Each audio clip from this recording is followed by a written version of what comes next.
Have you ever wondered why sugar tastes sweet but bread doesn't? Today we will talk about the hemiacetal and acetal formation. It has something to do with sugar and bread.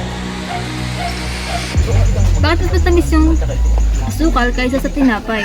But they're made of saccharides naman eh. Oo nga no? Wait, search natin kay YouTube. Today we will talk about the hemiacetal and acetal formation. It has something to do with sugar and bread. It starts with aldehydes react with alcohol and the double bond here opens up. The oxygen here grab the hydrogen and the formation will look like this. Let's put the hydrogen down here. And the remaining alcohol attached to the carbon. And this is hemiacetal. Remember that hemi means half. So next, since tapos na tayo sa formation ng hemiacetal, let's proceed sa formation ng acetal. The second molecules of alcohols come in.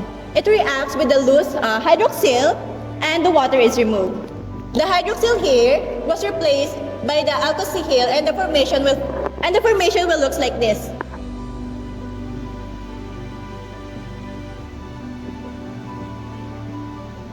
And this is the final terminations of acetal. Like what I said earlier, it has something to do with sugar and bread.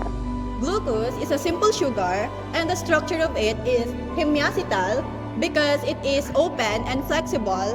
The specific shape of it fit perfectly to your tongue sweet receptor. That is why it tastes sweet. Otherwise, bread is made of starch, which is just many sugar molecules linked together, and those linked together is acetal bond because it is locked tight and stable. That is why they don't taste sweet. Kaya pala matamis ang sugar at ang bread hindi. Kasi habang inuuya mo na matagal ang bread, yung saliva na-break na yung buns at katagalan naging matamis na ang bread.